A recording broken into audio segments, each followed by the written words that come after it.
मस्तकी चंदनाचा टिळा देऊनी तुळशी माळा गळाया वाहसी वाटत्या राहुळा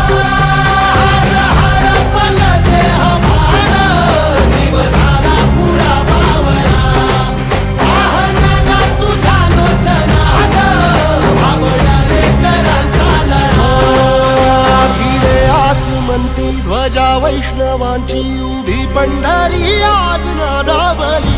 तुझे नाव ओठी तुझे रूप ध्यानी जीवाला तुझी आस गा लागली जरी बाप साऱ्या जगाचा परी तू आम्हाले कराची विठू माऊली